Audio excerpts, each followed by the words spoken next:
প্রাণীজ প্রোটিনের অন্যতম উপাদান শুটকি মাছ।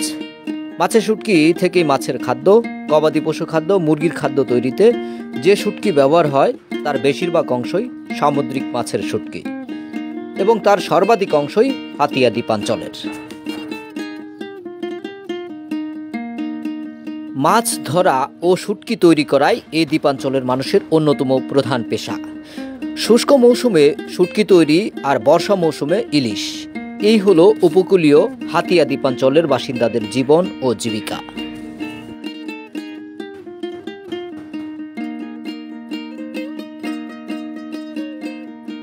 মূলত শুটকির মৌসুম শুরু হয় অক্টোবর থেকে।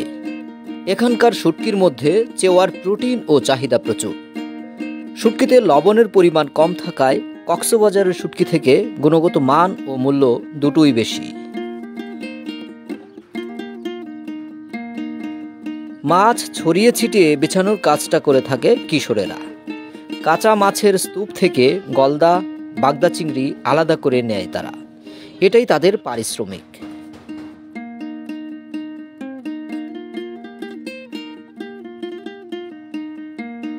শুষ্ক মৌসুমে বিস্তীর্ণ ফসলের মাঠ হয়ে ওঠে শুটকি তৈরির কারখানা। পায়ে হেঁটে এক প্রান্ত থেকে অপর প্রান্তে যাওয়া একেবারেই অসম্ভব।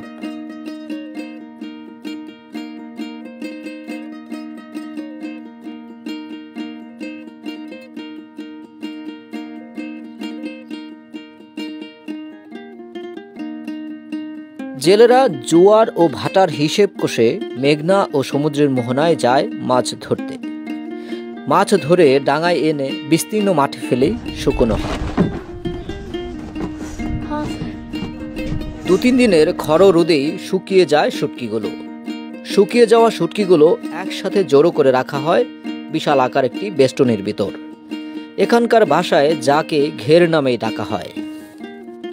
কাঁচা মাছগুলো এভাবে বিস্তীর্ণ মাঠে বিছিয়ে শুকনো হয়।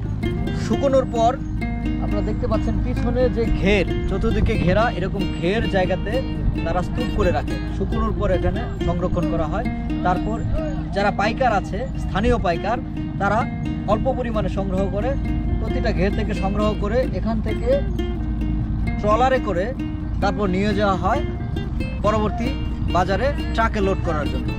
এভাবেই সরবরাহ হয়ে যাচ্ছে প্রতিদিন শত হাজারো টন শুটকি মাছ বাংলাদেশের বিভিন্ন প্রান্তে।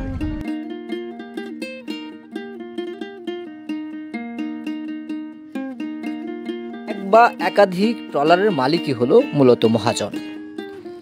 স্থানীয়ভাবে তারাই জেলেদের দেখভাল করে থাকেন। বছরের শুরুতেই অগ্রিম টাকা দিয়ে কিনে নেন জেলেদের।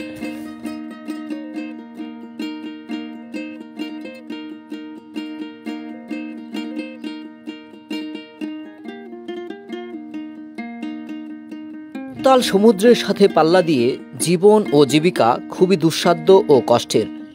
প্রাকৃতিক দুর্যোগ কিংবা জলোচ্ছ্বাসে প্রতি বছর হারিয়ে যেতে শোনা যায় সমুদ্রজয়ী এসব জেলেদের। এক সৃষ্টিকর্তার উপর জীবন সঁপে দিয়ে প্রতিদিন গভীর সমুদ্রের সাথে চলছে তাদের এই জীবন যুদ্ধ পরম্পরায়।